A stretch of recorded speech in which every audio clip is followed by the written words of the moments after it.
So to start things off, we've got my motherboard. I guess even before that, let me go ahead and say that I pretty much bought this PC from a coworker about 3 months ago now for 900 bucks.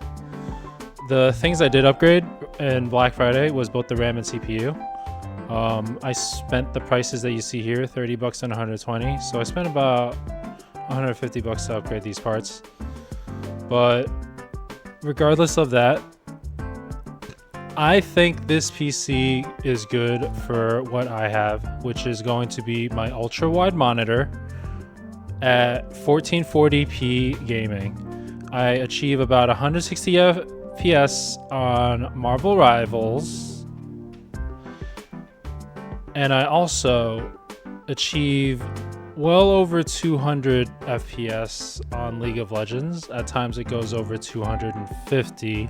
I think this time it's shown lower just because of, I don't know, it's recording with like all this going on, and I do have kind of low RAM. But that's besides the point. That's gonna be part of the tier list as far as that goes.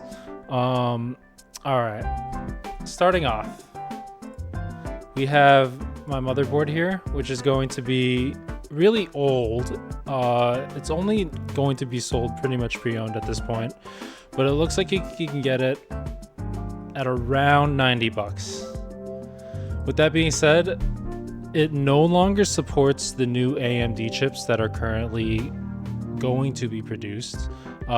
It supports everything up until last generation, and when I mean last generation, I mean like 2023 AMD CPUs.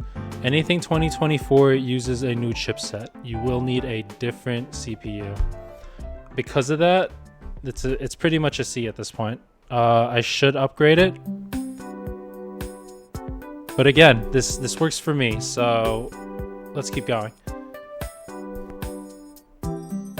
Up next, we've got my graphics card, the 6700 XT by AMD, Sapphire Nitro specifically, so it's got all this good stuff going on as far as RGB and all that stuff. Let's go ahead and pull up a quick GPU score.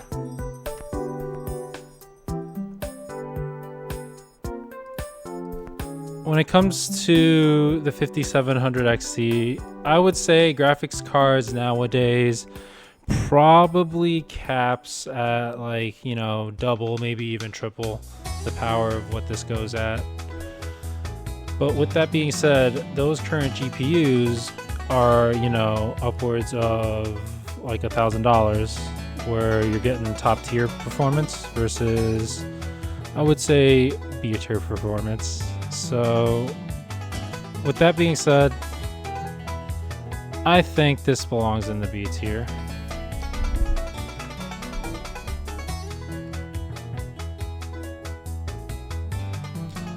All right, next up we've got the chip that I bought for Black Friday.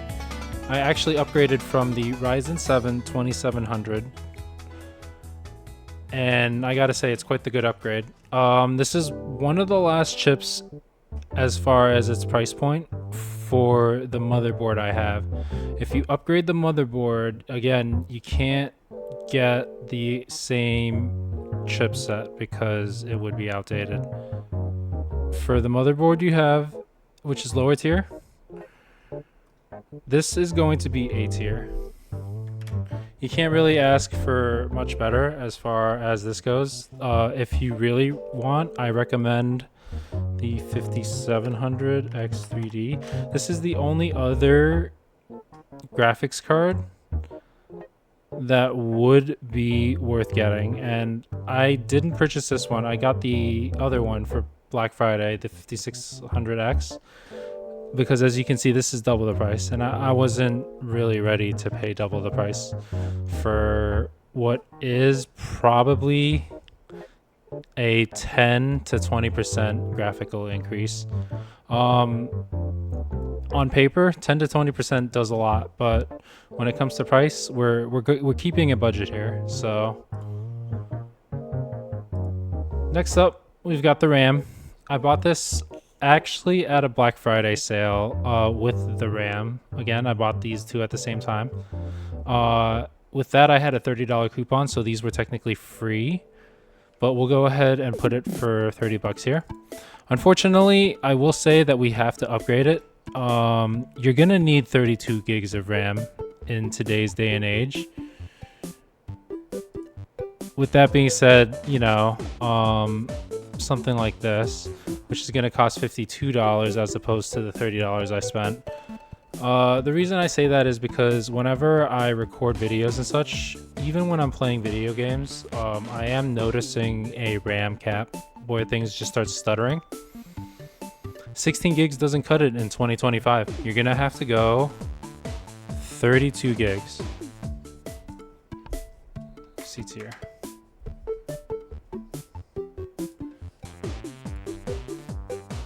This power supply is what actually came with the system that I bought from my coworker. This was overall mostly a pre-built, and these are almost all pre-built parts. The only parts that aren't part of the pre-built are these three here, the GPU, CPU, and RAM. Everything else, besides, you know, the exterior stuff, the peripherals, is going to be part of the pre-built system. This Thermaltake, 600 watts should be good for what I have. If I have to upgrade at all for the next thing, like next graphics card, next even CPU, I will need a new power supply. So with that being said, I'm gonna go ahead and put that at C because it'll need upgrades again. It's starting to look a little questionable based on what I'm seeing here, you know? My build does need some upgrades, but I will say it's been totally working for me so far as my personal needs. Now, I bought this monitor. This is the reason that you see this weird like aspect ratio as opposed to like, say like Asmongold or like any other regular video. I'm rocking an ultrawide, and in today's day and age, you know, a 34-inch ultrawide monitor is 270 bucks, less than 300 bucks. That's actually exactly how much I spent for this monitor at Costco back in July. So I've had this monitor about 7 months now. Besides the fact that it's a VA panel, and if you know anything about monitor panels, VA is a little eh. I've had zero complaints, honestly, in the overall, like, how I've dealt with it. So the monitor itself, it definitely goes in A tier, especially for the price. You know, like 5 years ago, 270 bucks is only getting you like, what, at max a 27-inch 1080p monitor. It's not the same.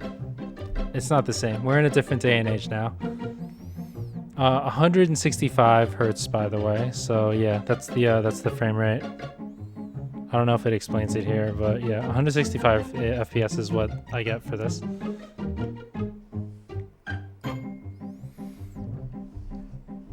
This is the pre-built, as you saw on the thumbnail. I'm just showing this for more pictures because this is actually what the case looks like itself. There's a nice little button on top that changes the LEDs of the case itself. It's got the nice little mesh top where I just pull it off. It's nice and magnetic. No regrets.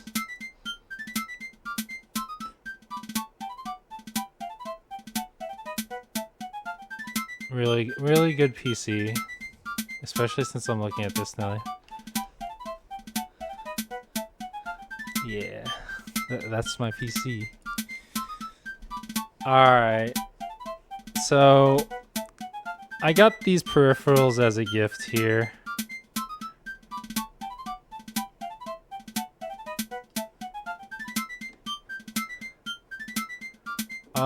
Shout out to my boy Tom, whom I work with. He actually gave me these as a gift, I think mainly for Christmas, I would say. So thanks, bro. He actually got it for the bathwater, so we'll just say that.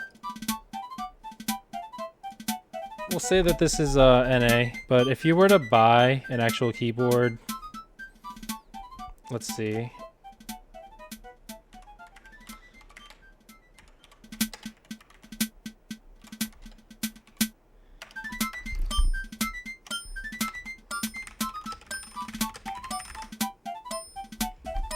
If you were to purchase like any old keyboard, I would honestly recommend something like one of these mechanical keyboards from Amazon.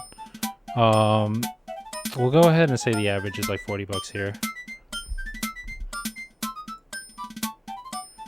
It was a gift, but yeah, it's about 40 bucks as far as how much you would expect to get for a mechanical keyboard. As for my keyboard itself, it's got the red switches, which is nice and quiet. I would say it's fine. You don't really need to be picky with your keyboard as far as that goes. It's more of a preference type deal, and based on how you react to it, because I guess response times are different based on the switches. I couldn't tell you honestly, because I've been from blue to red switches, and besides the clickiness, I guess it's the same for me. This mouse though is the reason I don't use the Belle Delphine mouse. This mouse I've had probably for like 6-7 years now, and aside from the rubber part wearing out over here, I actually much prefer it. It's got like removable weights on the bottom and all that good stuff. Yeah, I wouldn't change it honestly, and if I were to get it, the next one, I would get the wireless version, which is gonna cost a little bit more, but yeah, that's the reason I have this. We're keeping a budget, right? Speaking of budget, we'll put the mouse in A tier, but here's the microphone that I've been using for these past few YouTube videos. Little $30 microphone. I would say as far as quality content, you can hear my voice. It'd be A tier. When it comes to the... Oh.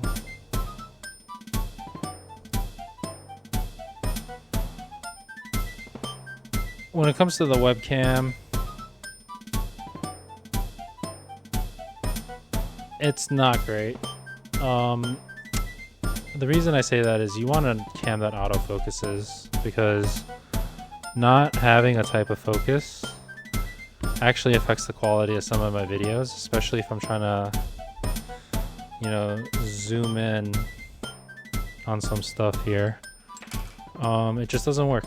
So I would say that I probably need to upgrade this, but for now, I mean, you can see my face, it's fine.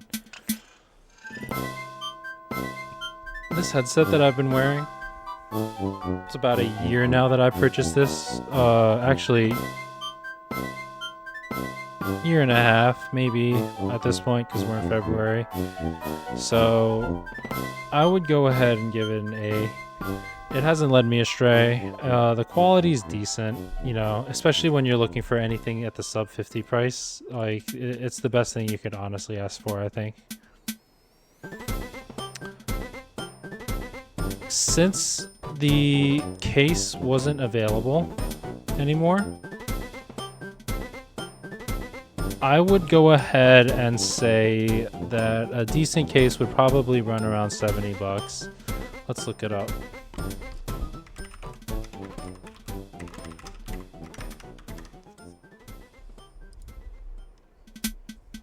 Yeah, so we're looking at like anywhere between 70 to 75 bucks for one of like the entry cases. You really don't need anything else besides an entry case for the type of build that we have.